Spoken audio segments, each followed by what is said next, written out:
আমরা মহাকুম্ভে যাওয়ার জন্য বাসটা ছাড়া মানে বুকিং করা হয়েছিল। যথারীতি আমরা যাওয়ার টাইম ছিল 3টার সময়, কিন্তু আমরা ওই টাইমে আমাদের বাস ছাড়েওনি, ছেড়েছে রাত 11টার সময়।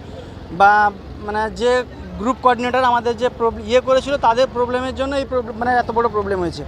বাস যে ছেড়েছে 11টার সময়, যথারীতি বাসের ড্রাইভার কন্ট্রাক্টর ড্রিঙ্ক করেই ছিল।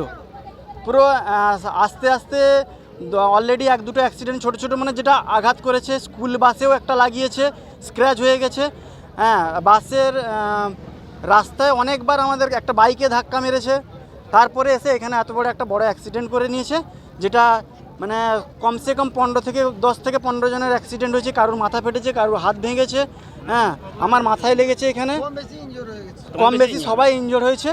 হ্যাঁ, খুবই এটা দুঃখজনক ঘটনা। এখানে এখন কি অ্যাক্সিডেন্টটা কি হয়েছিল, মানে কি এখন ওই স্পিড মানে ওখানে যে ইয়েটা আছে ওইটা আসতে ও গাড়ির ব্রেক ফেল করে গেছে, অনেকক্ষণ থেকে এটা হচ্ছিল। তো তারা ব্রেক ফেল করে যেতে সে ঠিক মতন ব্রেকও করতে পারেনি, এখানে এসে সোজা সেখানে বড় বড় ড্রামগুলাতে টক্কর মারার পরে এখানে সেই লরিটাকে ধাক্কা মেরেছে। এত বড় একটা হয়েছে। আমরা